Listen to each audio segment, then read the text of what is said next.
திமுக ஆட்சியில் நிறுத்தப்பட்ட மடிக்கணினி திட்டம் உள்ளிட்ட பல திட்டங்கள் அதிமுக ஆட்சியில் மீண்டும் செயல்படுத்தப்படும் என்று எடப்பாடி பழனிசாமி உறுதியளித்தார். தேனி தொகுதி அதிமுக வேட்பாளர் நாராயணசுவாமியை ஆதரித்து அக்கட்சியின் பொதுச் செயலாளர் எடப்பாடி பழனிசாமி பிரச்சாரம் மேற்கொண்டார். அப்போது பேசிய அவர், திமுக ஆட்சியில் தாலிக்கு தங்கம், முதியோர் உதவித்தொகை உள்ளிட்ட அதிமுகவின் மக்கள் நல திட்டங்களை நிறுத்திவிட்டதாக குற்றம் சாட்டினார்.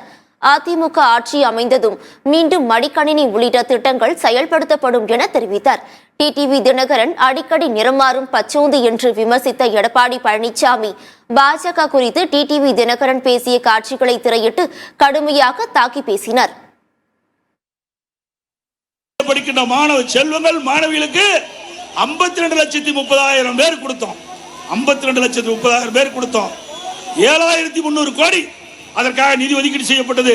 இப்போ அந்த திட்டத்தையும் ரத்து பண்ண சாதனை படைத்த அரசாங்கம் திமுக அரசாங்கம். மீண்டும் அம்மாவுடைய அரசு அமையும், லேப்டாப் கொடுக்கப்படும்.